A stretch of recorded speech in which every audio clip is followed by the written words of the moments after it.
matinale Tocsin, 7h30, 9h30, à la volée. Et à la volée, je suis très heureuse de recevoir Maurice Signolet. Bonjour. Bonjour. Et merci beaucoup d'être avec nous. Ancien commissaire divisionnaire, vous avez passé plus de 40 ans dans la police, c'est ce que vous racontez dans votre préambule.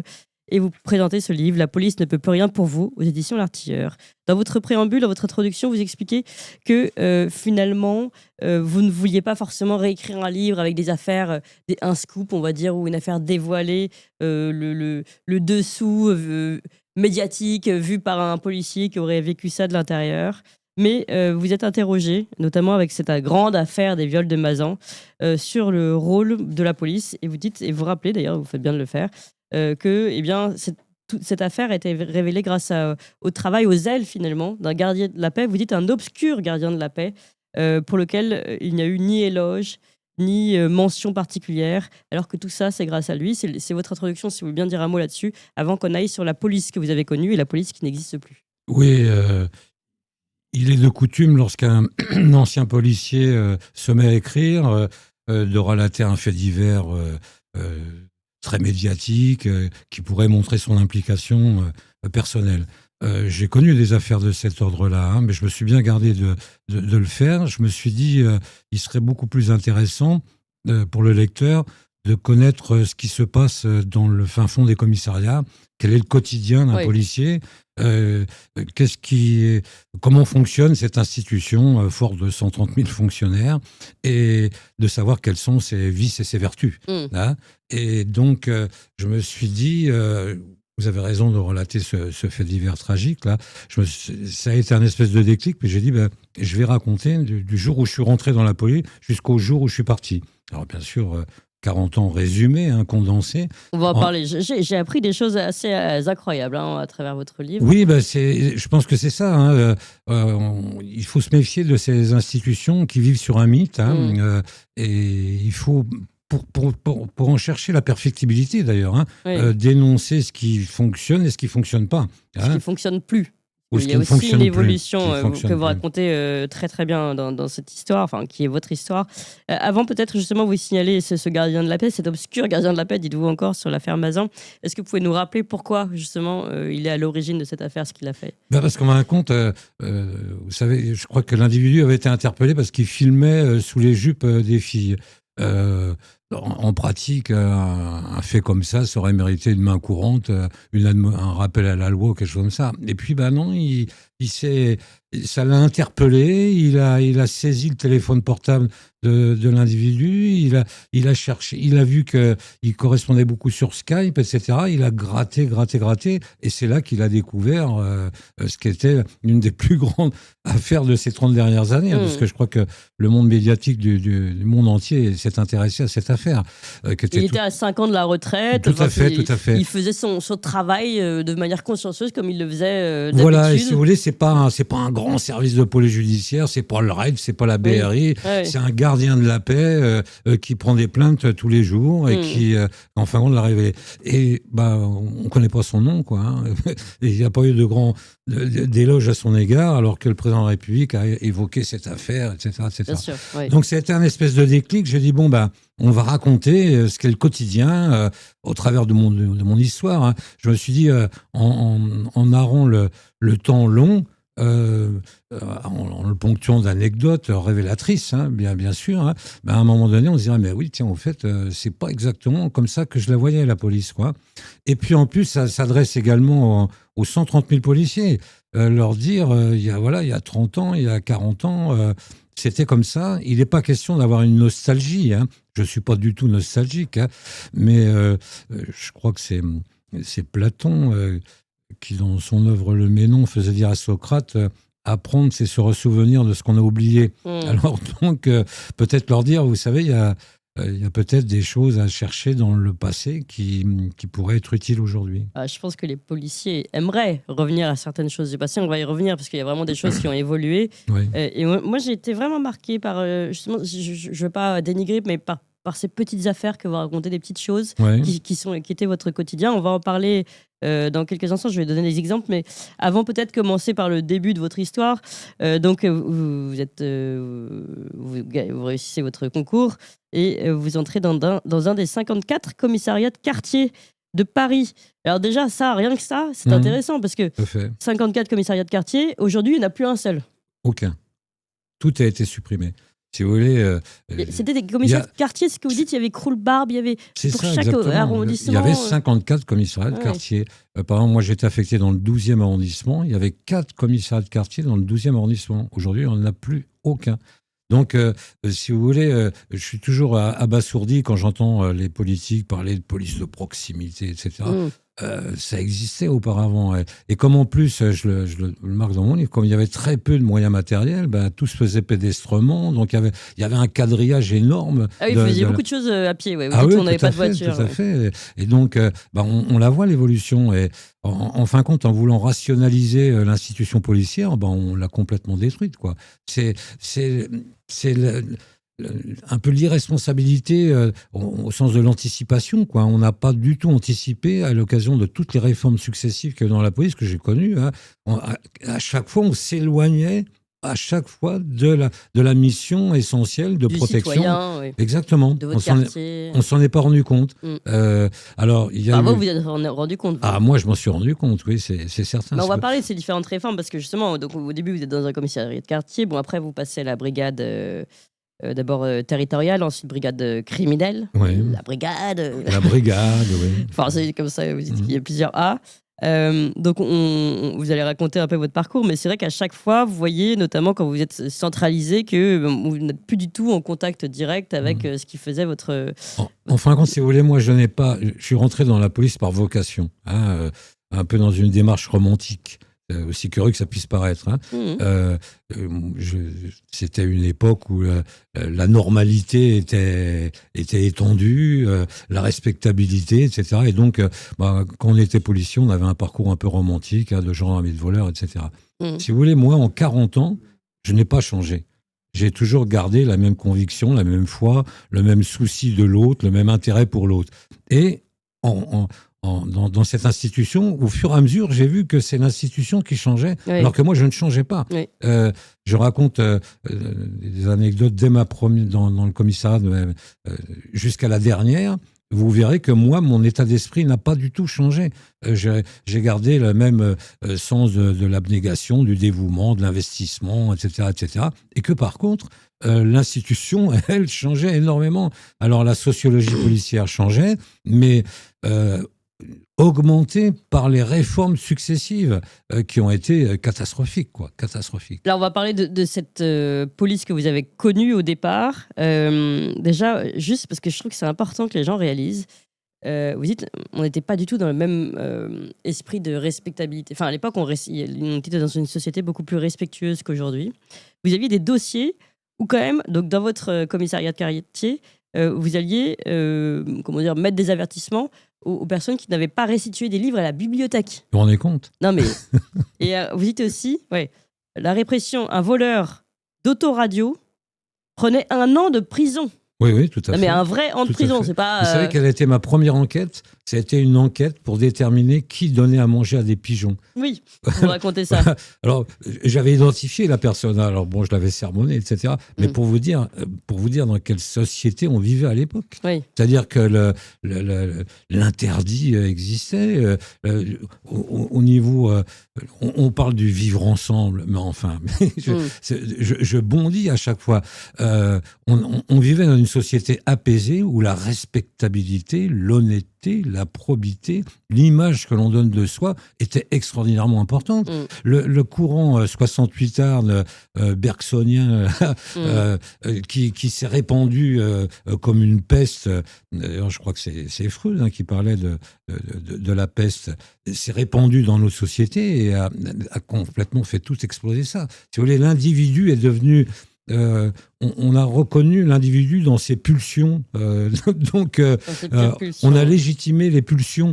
Ouais. Donc, effectivement, par ruissellement, par découlement, la vie en société est devenue intenable, quoi. Intenable. Alors, on va revenir sur les évolutions structurelles au sein de la police et comment ça a changé votre métier. Mais pour rester sur ce côté respectabilité, code d'honneur aussi, vous dites même les délinquants qu'on arrêtait, ou voire criminels, je ne sais pas, avaient en tout cas un code d'honneur et respectaient d'une certaine façon l'autorité de la police lorsque il s'avouait vaincu d'une certaine façon. Et vous avez comme ça quelques histoires. Alors, où vous êtes vous-même en planque en garde à vue avec un délinquant. Ah oui, Et je vais finalement, il raconter. finit par être un peu, pas votre ami, mais par vous faire. Il a reconnu que vous l'aviez piégé. Mhm. Il finit par plaisanter avec vous, quoi. Mais je vous ai dit tout à l'heure, c'était une démarche romantique, mais le délinquant de l'époque aussi, très souvent, il Le était... gentleman cambrioleur, Oui, quoi. exactement, très souvent, vous savez, les Mesrine, les Villoquet étaient issus de milieux bourgeois.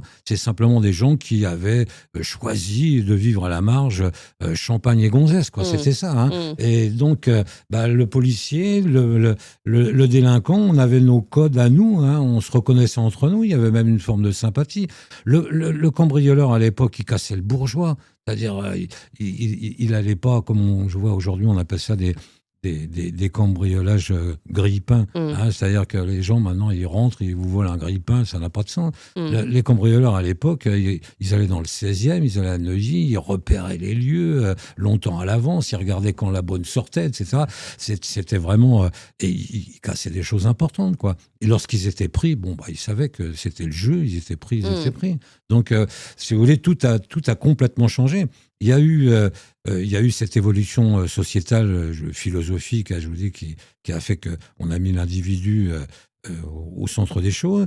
Et puis petit à petit, la justice également a complètement évolué. On est passé d'une justice du fait à une justice de l'auteur. Ouais. Et donc, on a passé notre temps à justifier les dérives comportementales. À partir de ce moment-là, c'est pour ça que tout ça me fait rire quand j'entends parler d'autorité, de retour de l'autorité, etc. Non, il y a un travail immense à faire, quoi. Structurellement, c'est foutu, c'est ce que vous expliquez. On va y revenir, mais je voudrais juste continuer un petit peu dans la société dans laquelle vous avez baigné et que vous racontez très bien. Et franchement, je trouve que c'est bien qu'on se remette un petit peu dans ce monde-là qui a existé il n'y a pas si longtemps. Vous dites aussi, vous avez eu des... Alors ça, j'aimerais que vous racontiez. Vous poursuiviez des cambrioleurs sur un toit. Et vous êtes retrouvé finalement vous-même en position délicate sur ce toit. Et qu'est-ce qui se passe ? Les cambrioleurs voient que vous êtes en position délicate et ils viennent vous sauver. Oui, c'est vrai, je raconte cette anecdote. J'étais tout jeune poulet, là. Des cambrioleurs voulaient cambrioler la FNAC, c'était rue de Rennes. Et donc, on les filochait, comme on disait à l'époque. Hein. Et donc, on les suit, on les voit monter dans un immeuble adjacent. On les suit, ils montent sur le toit. Je suis le premier à monter sur le toit pour les suivre. Eux, ils ne m'avaient pas vu. Hein. Et à un moment donné, j'ai le malheur de regarder en bas. Et j'ai un vertige terrible, quoi. J'étais complètement tétanisé. Oui. Donc c'était hyper dangereux de faire ça. Oui, mais à l'époque, on réfléchissait pas trop. Hein. Et donc, puis je savais pas que j'avais le vertige en plus. Hein. Oui, c'est ça. Surprise. Ça, hein. Et donc, j'empêchais même mes collègues derrière de passer. J'étais totalement tétanisé. Et ça a fait un peu de bruit, quoi. Et au même moment, les cambrioleurs qui étaient devant s'en sont rendus compte, quoi. Et au lieu de s'enfuir, c'est le cambrioleur qui est venu vers moi, tout doucement, qui m'a pris la main en disant « T'inquiète pas, ça va aller, on va reculer, etc. » Et donc, c'est lui qui m'a fait redescendre l'escalier. Et il vous a fait redescendre du côté des policiers ? Oui, bien sûr. C'est incroyable. Bien sûr. Et puis, après, on a dit « Bon, les gars, merci. » Ouais, c'est ça. Et puis, au revoir, quoi. On est parti comme ça. Mais c'était comme ça à l'époque. Hein. Vous savez que... Non, mais c'est incroyable. Ça, je trouve ça vraiment incroyable. Une perquisition dans une cité qu'on appelle aujourd'hui des cités perdues de la République, mais on y allait à deux, quoi. Oui, c'est ça. Vous racontez. Les boîtes de nuit à deux. Les boîtes de nuit, allumer la lumière, éteigner la musique, c'était comme ça. On était... l'autorité voulait dire quelque chose. Mais alors moi, j'étais inspecteur puis commissaire, mais un gardien de la paix qui était en vareuse, en képi, en costume cravate, avec interdiction d'avoir des tatouages et la barbe, etc. C'était ça. C'était très discipliné. On le respectait énormément. Et alors, encore une fois, pour donner encore une image de cette police que vous avez connue, alors là, pareil, j'étais assez bouleversée. C'est dans l'autre sens. Là, c'est une vieille dame, je crois, qui vient vous voir et qui vous dit qu'elle s'est fait cambrioler. Et elle s'est fait cambrioler un vase. Et dans ce vase, il y a une mèche de cheveux. C'est la plus belle histoire de ma carrière. Vous voyez, j'ai été à la brigade criminelle, j'ai traité des meurtres. J'ai été après l'antiterrorisme, j'ai traité des affaires d'antiterrorisme. Et très sincèrement, si j'avais... Parce que l'essentiel du métier de policier, c'est de prendre en compte la désespérance des plus humbles, des gens ordinaires. C'est ça que je voudrais transmettre à mes jeunes collègues, d'ailleurs. Mais c'est ce qu'on voit bien dans ce livre. Cette affaire-là, c'était une personne âgée qui s'était fait cambrioler. Et parmi tous les objets qu'on lui avait volés, on lui avait volé un petit vase dans lequel il y avait la mèche de cheveux de son fils qui avait été fusillé par les Allemands. Oui. Et c'était pour elle un désespoir. Hein. Sa vie s'arrêtait, etc. Et on a mis un temps fou, mais on a réussi à arrêter les cambrioleurs. Et tous les objets avaient disparu, avaient été revendus, sauf le petit vase. Et je me souviens, c'est moi qui avais été lui redonner. Et on avait fait une petite fête avec la concierge, etc. d'ailleurs. Et elle est morte une semaine après. Mais au moins elle était partie rassurée. Mmh. Ce qui est incroyable, parce que je peux peut-être raconter à tout le monde, évidemment que vous le racontez dans le livre, vous dites on a passé des jours, je crois que 5 jours, vous dites. Ouais. Vous êtes allé chez le boucher pour demander si... Ouais. Parce que vous aviez repéré, je crois, la voiture. Quelqu'un vous avait décrit la voiture. C'est la C'est seule chose, le seul élément que vous aviez. Et donc, vous avez passé 5 jours à tourner autour pour essayer de retrouver cette voiture, enfin prévenir et tout le monde que vous soyez alerté si jamais cette voiture réapparaissait. C'est ça. Tout ça pour une... En fait, je ne veux pas dévaloriser, hein, pas du tout, mais pour une mèche de cheveux. Non, Et- pas pour une mèche de cheveux, pour apporter un peu de sérénité à une personne âgée. Mais on est d'accord. Et Mais voilà. vous voyez ce que je veux dire Mais- aujourd'hui, mais évidemment que c'est impossible. J'entends bien, mais si, c'est possible. Si j'avais, vous savez, je pense que tous les métiers Mais on voit bien ils ont que une obligation aujourd'hui, une obligation de rationalité, de chiffres, de machin. On ne Jean- peut pas Jean- dire il faut que je retrouve la mèche de cheveux. j'entends bien, mais peu importe. Je vous l'ai dit, moi, en 40 ans, je n'ai pas varié d'un pouce. Alors, je ne sais pas si c'est mon éducation chrétienne profonde qui veut ça, Oui. mais j'ai le goût des autres. Ce que je voudrais, c'est que justement, réapprendre à mes jeunes collègues à avoir ce goût des autres, ce goût de l'investissement. Mais vous savez, c'est vrai pour tous les métiers qui touchent l'humain. Mais ils l'ont, c'est pour ça qu'aujourd'hui, ils Alors, sont je malheureux. l'espère. Dans la police aussi. Je l'espère. Oui, mais c'est pour ça qu'il faut relater les faits des plus humbles. Le drame de notre société très médiatique, hein, où l'image a pris le dessus sur la réflexion. Hein. Aujourd'hui, on va vous parler du RAID, de la BRI, du GIGN, Et vous dites etc. un mot là-dessus. Mais c'est pas ça dont il faut parler. Ce dont il faut parler, c'est la personne qui s'est fait voler son sac à main. C'est la personne qui s'est fait cambrioler, pour qui c'est un drame. Il est temps de mettre en avant tout ça, de redonner ces lettres de noblesse aux plus humbles. Voilà, c'est surtout ça. Oui. Il y a du travail, hein. Il y a du travail, non, mais parce que justement, je pense qu'aujourd'hui, il y a un fort mal-être, et vous le savez quand même, au sein de l'institution de la police. Moi, j'avais interviewé énormément de policiers qui ont fait des tentatives de suicide et qui nous racontaient quelles étaient leurs difficultés. Leurs difficultés étaient justement de ne plus pouvoir mettre du sens dans le métier pour lequel ils s'étaient engagés par passion. Ouais. Parce que justement, politique du chiffre, politique de voilà, on n'a plus le temps de faire des choses qui ont du sens, comme retrouver cette mèche de cheveux, qui est un symbole magnifique. Et en revanche, on est dans l'administratif ou aller chercher la boulette de shit ou je sais pas quoi, parce qu'elle rapporte des points. En fait, c'est ça. Oui. Et, alors, juste, pardon, puisque vous parliez du RAID, et j'ai retrouvé la page, parce que vous en parlez aussi, justement, vous dites... donc, ça, je crois que c'est quand vous êtes arrivé à la brigade criminelle. Vous allez me corriger si je me trompe. Et donc, vous dites, être policier d'investigation aujourd'hui n'a plus aucun intérêt, tant son rôle se résume à un alignement d'actes dépourvus de toute implication. Mais à l'époque, c'était le Graal, donc. L'enquêteur se trouve décérébré au profit de l'intrusion du couple magistrat-avocat et de son fruit adultérin, la presse.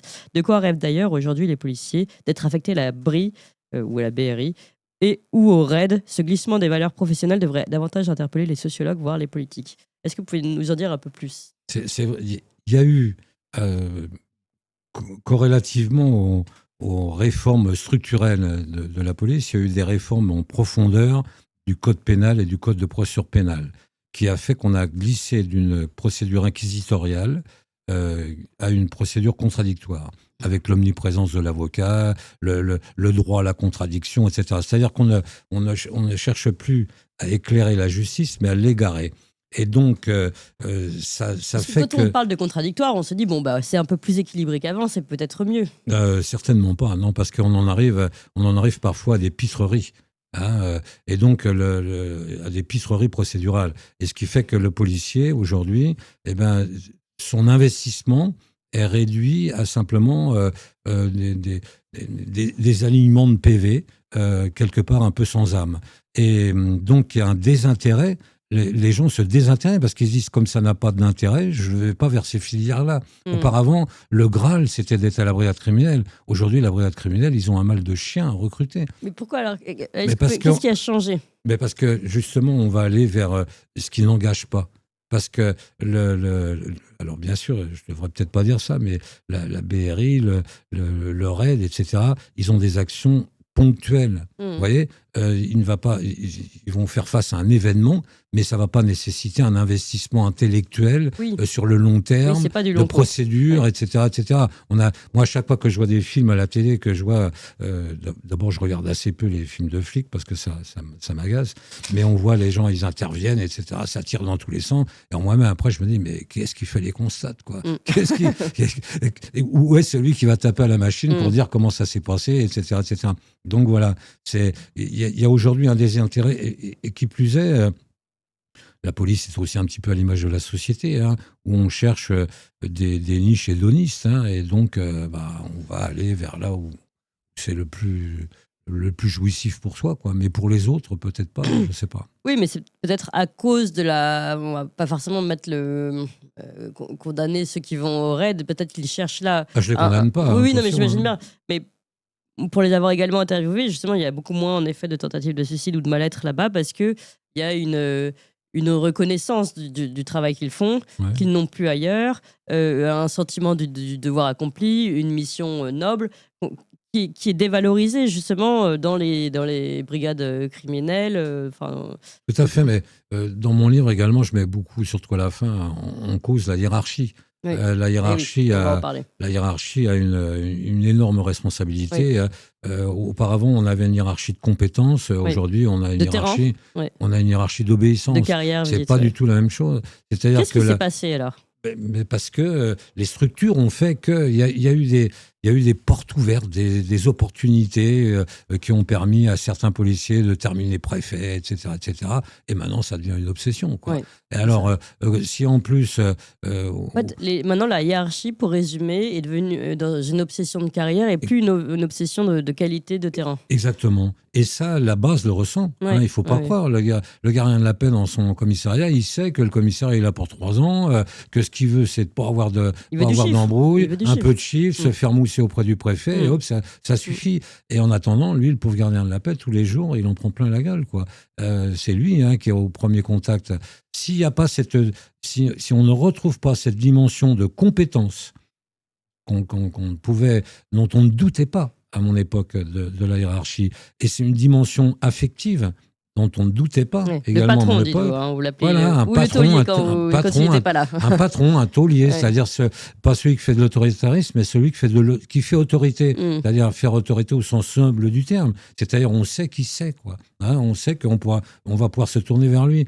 Et puis surtout, avoir cette prise en compte humaine des fonctionnaires qui sont placés sous votre autorité. Mais qu'est-ce qui a déshumanisé ? À quel moment la hiérarchie a arrêté de considérer une équipe comme son équipe, comme ses hommes ? Niveau de recrutement, on a joué, comme toujours, cette société un peu saint-simonienne qui tourne vers l'élitisme. Là, on pense que l'élitisme des diplômes vous donne des capacités que les autres n'ont pas. C'est totalement faux. Les capacités humaines, il n'y a pas, je ne connais pas beaucoup de diplômes qui vous disent tiens, là, c'est un bon, etc. C'est comme le management. Le management, si vous bossez dans une entreprise qui fait du chiffre, dont le seul but c'est de s'enrichir, pas de problème, mais pas lorsque vous touchez l'humain. Lorsque vous touchez l'humain, vous savez, quand j'étais à l'école des commissaires, il y avait un psychologue qui faisait notre profil psychologique, et moi j'avais été profilé directif affectif. Et la psychologue m'avait dit, oh là là, c'est très mauvais, ça, c'est pas bon du tout. Oh là là, il y a un peu trop d'humain. Je lui dis, ah bon Elle me dit, ah oui, non, ce qu'il faut pour être un bon chef, il faut être assertif. Alors j'ai dit, assertif, c'est quoi ? Alors assertif, c'est quelqu'un qui ne montre jamais son émotion. Vous voyez, par exemple, je sais pas, vous êtes des dirigeants d'entreprise, un de vos employés vient vous voir en disant, ah là, je suis malade, j'ai un cancer. La première chose que vous devez lui dire, c'est, ah merde, il va falloir que je vous remplace, quoi. Moi, j'étais un directif affectif. Voilà. J'avais de la compétence, J'avais un vécu. Mais vous aviez de l'humain. Et J'avais ça, un vécu qui me permettait de dire il faut faire comme ça, mais de l'autre côté, j'étais attentif aux autres. Mais c'est ça la différence aussi avec le changement des concours. Par exemple, le commissaire aujourd'hui ne fait quasiment plus de terrain. Du tout. Il arrive direct. Exactement. Et donc il est plus C'est que une dans le couloir. aberration. Donc il ne connaît plus le travail de ces hommes en fait. Voilà, c'est une aberration. Hein. Je pense qu'il va falloir réfléchir à ça. Vous allez en Allemagne, par exemple, moi j'ai beaucoup travaillé avec les Allemands, il n'y a qu'un seul concours pour entrer dans la police, c'est le concours de gardien de la paix. Quel que soit votre niveau de diplôme. Et vous montez. Et vous grimpez. Ah petit à petit, petit à petit, petit à petit. C'est-à-dire que vous n'arriverez, à part le BK qui est un peu particulier, mais ce qui veut dire que vous n'arriverez commissaire de police qu'à 50, 55 ans, quoi. Voilà, c'est avec un bagage, un vécu que les autres n'auront pas. Même si vous étiez à bac+7 au début, vous voyez. Alors que nous, on a cherché cette espèce d'élitisme-là et ça n'est pas bon. Ça n'est pas bon du tout. Oui, parce que finalement, ils ne comprennent plus leurs hommes. Il y avait un vieux commissaire divisionnaire qui était patron de la BRI, d'ailleurs, à l'époque, qui disait le management, c'est simple, c'est savoir qui on doit engueuler quand il y a une connerie de faite. Ça a l'air tout bête comme ça, mais quelque part, si on gratte un petit peu, c'est tout à fait pertinent. Ça veut dire que les personnes que j'ai mis là, elles étaient à la bonne place, je les avais bien mis. Donc, si quelque chose déconne, je saurais à qui je dois m'en prendre. J'ai trouvé que c'était beaucoup plus cohérent. Alors que si le management, c'est de la manipulation, ça ne m'intéresse pas. Je voudrais qu'on revienne un petit peu sur ces évolutions structurelles. Vous avez parlé tout à l'heure du couple magistrat-avocat, si on peut en parler un tout petit peu, parce que vous en parlez à plusieurs reprises. Hein. Et vous dites même, à l'époque où vous avez fait cette garde à vue infiltrée, que les avocats sont des auxiliaires de la délinquance. Là, vous allez loin. Oui, alors pourquoi ? Qu'est-ce qui oui. s'est passé ? Il y a eu cette réforme. On a voulu se rapprocher. C'est par exemple, c'est comme cette notion de présomption d'innocence. Cette notion de présomption d'innocence, elle nous vient du monde anglo-saxon.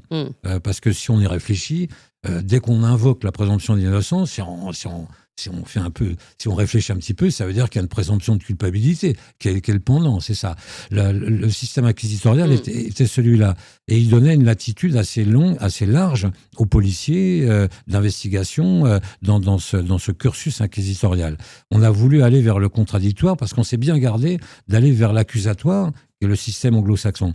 Alors, le système accusatoire, vous savez, il a ses vertus, mais aussi ses vices. C'est-à-dire que, par exemple, quand la police n'est là que pour apporter les éléments à charge. Oui. Uniquement, mais absolument pas à décharge. Donc, on estime qu'il n'y aura que lorsqu'il passera passer devant un juge qu'on pourra dire il est définitivement coupable. Alors que chez nous, c'était pas le cas. Il y avait tout un processus d'enquête qui faisait que émergeait la vérité. Oui. On cherchait la vérité, non pas forcément le coupable. Et donc, ça donnait une possibilité aux policiers d'investigation qu'on n'avait pas. Mais quand, par exemple, on voit dans les films américains, quand on vous interpelle, on vous lit vos droits, vous aurez, attention à ce que vous direz, etc. Ça veut dire attention. Si vous mentez, ça va très mal se passer. Tout ce que vous direz sera retenu contre vous. C'est-à-dire que si vous mentez, ça va être terrible pour vous. Chez nous, l'inverse. Vous savez, au pays de Guignol, nous, on a interprété ça en disant oui, mais le mensonge, c'est très bien. Dissimuler la vérité, c'est très bien, etc., etc. Donc, on n'avance pas. C'est devenu. On a érigé le mensonge en vertu. Et vous voyez. On aurait pu penser que l'avocat était là pour éclairer la justice et dans bien des domaines, il va être là pour l'égarer. C'est-à-dire, on va chercher le moyen de détourner la réalité. Vous voulez que je caricature ? Vous interpellez quelqu'un dans la rue qui se trimballe avec un sac avec 30 kilos de cannabis sur lui.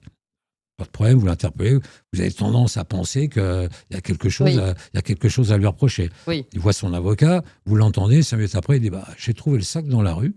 Et justement, je m'apprêtais à le rapporter au commissariat parce que je suis quelqu'un de bien. Ah oui, mais monsieur, vous êtes connu pour 45 fois pour les mêmes faits. Oui. L'avocat, ça vous prouve à quel point mon client est dans la voie de la rédemption puisqu'il s'apprêtait à vous l'apporter au commissariat. Si là, vous lui dites, écoute, tu te fous de ma gueule, prouvez-moi le contraire. Oui.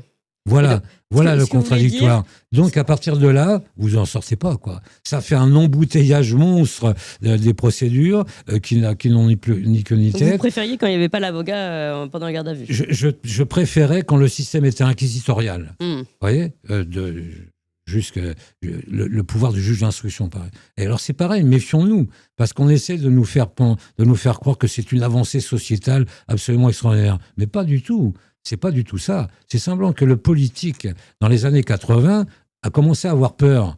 Vous voyez, il s'est dit, il y a des magistrats, il y a des juges. Vous voyez, souvent la police a tendance à casser du sucre sur la justice. Moi, c'est l'inverse, je la défends plutôt.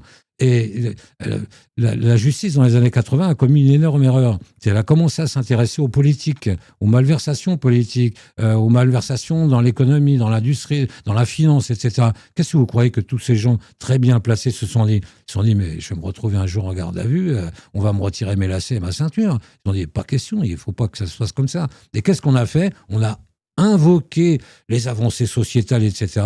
Et on a complètement tripatouillé le code de procédure pénale pour rendre impossible l'exécution du code pénal. Vous voyez ? Donc, vous le voyez bien, je ne voudrais pas citer des affaires politiques marquantes de ces derniers temps, mais on n'arrête pas à invoquer les vices de procédure, les voies de recours, on va même aller jusqu'à la Cour européenne des droits de l'homme, etc. Pourquoi ? Parce qu'on met en cause la probité et les vertus du monde politique et du monde économique. Le problème, c'est que tout ça, par ruissellement, ça a bénéficié à tout le monde délinquant. Oui. Et ce que je vous ai cité tout à l'heure concernant celui avec ses 30 kilos de cannabis, eh ben, il bénéficie exactement des mêmes avancées sociétales, entre guillemets, dont bénéficient aujourd'hui les hommes politiques. Les cols blancs. Exactement. Ouais. Et voilà, c'est tout le problème. Si vous voyez, il n'était pas question qu'un milliardaire se retrouve un jour à rendre des comptes parce qu'il avait détourné de l'argent. Et ça a l'air de rien, mais il faut que le public le sache. Il faut qu'il ne se laisse pas leurrer par ces soi-disant avancées sociétales. Oui, alors justement, allons sur l'actualité, par exemple les plans XXL et autres plans de communication pour dire nous luttons désormais de toutes nos forces contre les trafics de stupes. Est-ce que vous pensez qu'on met réellement les bons moyens pour lutter ? C'est de la communication, tout ça. Tant que les vrais changements, ils se font dans le silence. Et si on veut vraiment, parce que tout ça, c'est que de la communication, il faut revenir à des principes simples d'expiation de la faute. Il faut simplement que, c'est Joseph de Maistre, quoi, je crois, un grand philosophe du XVIIIe siècle, qui disait le glaive de la justice n'a pas de fourreau. Toujours, il doit menacer et punir. Voilà, c'est simple. Deuxième citation, Clémenceau. Le seul devoir d'un gouvernement, c'est de faire en sorte que les honnêtes gens soient en paix, que les autres ne le soient pas. On a l'impression que c'est l'inverse aujourd'hui. Ah bah c'est évident. Parce que, je vous dis, il y a une doxa culturelle, philosophico-culturelle qui a fait qu'on a accepté tout, on a tout excusé, et aujourd'hui, ça nous revient en pleine figure. Tant qu'on reviendra pas à une norme qui permet ce vivre ensemble. On n'arrête pas de nous parler de vivre ensemble, mais pour vivre ensemble, il faut avoir des normes communes qui nous ressemblent, qui nous permettent de faire en sorte qu'on puisse justement s'entendre sans s'agresser. Sinon, on va se retrouver vers un système pendulaire de retour à Néandertal. D'abord, on le voit bien, la violence est partout, etc. Pourquoi ? Parce que la normalité a été attaquée de toutes parts. Mais la violence est partout. Et on a l'impression qu'elle n'est pas condamnée. Et inversement, je pense que je vais mettre dedans, le français moyen a l'impression d'être aujourd'hui presque, ultra surveillé, prêt à se prendre des amendes pour n'importe quelle micro-infraction. On croit beaucoup à la technopolis, c'est partout, les radars, etc. Mais ça aussi, c'est une dérive terrible. Remettons l'humain au centre de l'humain. C'est aussi simple que ça, mais méfions-nous énormément de ça. Parce que la dérive, elle va être là, de se dire, en fin de compte, on va mettre des caméras partout, etc. Mais et l'humain. Juste, les caméras partout, est-ce qu'au moins ça permettrait d'arrêter les vrais coupables ou les vrais gros délinquants ? Au niveau de l'enquête, c'est utile. Au niveau de la dissuasion, ça ne sert à rien. La dissuasion, ça n'empêchera pas. Non, mais il faut simplement qu'on se refixe. On avait mis 1000 ans à nous construire.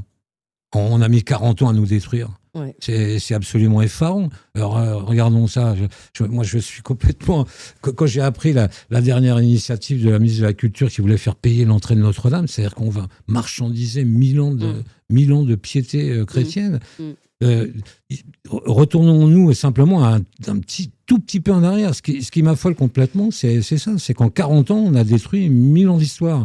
Et la police, la justice, tout le monde est en train de le payer très très cher. Très cher. Donc il est temps que des gens de mon âge viennent en disant, attendez, il n'est pas question d'avoir de la nostalgie, mais simplement vous expliquer que voilà, c'est Walter Benjamin, je crois, ce philosophe allemand qui a préféré se suicider plutôt que d'être livré aux Allemands, et il avait dit chaque époque rêve la suivante. Il faut accompagner ce rêve pour qu'il ne se transforme pas en cauchemar. Et ben donc, mon livre, c'est un peu ça. Dire, attendez, moi, j'ai pas changé. Vous êtes en train de changer, mais le progrès peut être le développement d'une erreur. C'est de Cocteau et que c'est pas de moi. Voilà. Donc, vous voyez qu'en partant du simple fait de police, si tous les gens qui travaillent sur l'humain, l'éducation nationale, la santé, les policiers, les pompiers, à un moment donné, disaient faut arrêter, faut remettre l'humain à sa place. Redevenons ce qui avait fait notre force, ce qui avait fait cet investissement, ce goût des autres, cet intérêt pour l'autre qu'on avait mis 1000 ans d'histoire à construire. Redécouvrons-le plutôt que de mettre des caméras partout. Je vais raconter une anecdote. J'ai été prendre rendez-vous pour ma voiture, faire un changement, pour faire une réparation à ma voiture. Je me trouve face à un guichet, à quelqu'un. Et je lui dis, voilà, je dois prendre rendez-vous pour ma voiture. Il ne lui répond pas. Et puis, au bout d'un moment, il y a un silence. Et je lui dis, mais vous avez pris rendez-vous, quoi? Et il me dit, oui, je vous ai envoyé un message sur votre SMS. Oui. Je lui dis, oui, mais vous ne pouviez pas me le dire. Oui. J'aurais pris un petit papier, puis je l'aurais marqué, puis ça m'aurait fait le plaisir de vous dire bonjour, etc. Mais il me regardait dire, mais je fais mon boulot. J'ai tapé sur l'ordinateur, je vous ai renvoyé ça sur votre téléphone portable. Maintenant, vous n'avez plus qu'à regarder sur vos SMS. C'est terrible. Quand on y réfléchit, c'est terrible. Donc, vous voyez qu'en partant d'un quotidien d'obscur, de besogneux, mais qui a touché l'humain pendant 40 ans, si c'était un message d'espoir qu'on pouvait donner, c'est un cri un peu provocateur, mais c'est aussi un message d'espoir. C'est tout à fait un message d'espoir de voir qu'il y a des policiers comme vous, Maurice Signolet, justement plein d'humanité et qui rêvent de ce monde d'humanité auquel je pense beaucoup d'auditeurs de Tocsin rêvent aussi. La police ne peut plus rien pour vous. Aux éditions L'Artilleur, c'est une très belle histoire, franchement, de police et de société. Donc n'hésitez pas, franchement, à vous le procurer. Aux éditions L'Artilleur, je vous l'ai dit, merci à vous tous, chers auditeurs. Chers amis, n'oubliez pas de vous abonner à la Gazette du Tocsin sur tocsin-media.fr/gazette. Vous savez, tous les jours, Valentin vous écrit dans votre boîte mail, vous recevez le meilleur de la matinale. C'est un courriel, donc impossible à censurer par le système. C'est condensé, c'est fait pour ceux qui n'ont pas le temps ou qui préfèrent lire, tout simplement. C'est aussi une version courriel qui peut être partagée. C'est spécialement conçu pour être transféré en un clic. Bref, c'est la version efficace pour pouvoir diffuser au mieux nos idées et les véritables informations. Pour recevoir gratuitement la Gazette tous les soirs, inscrivez-vous donc tout de suite sur tocsin-media.fr/gazette, tocsin-media.fr/gazette. À bientôt.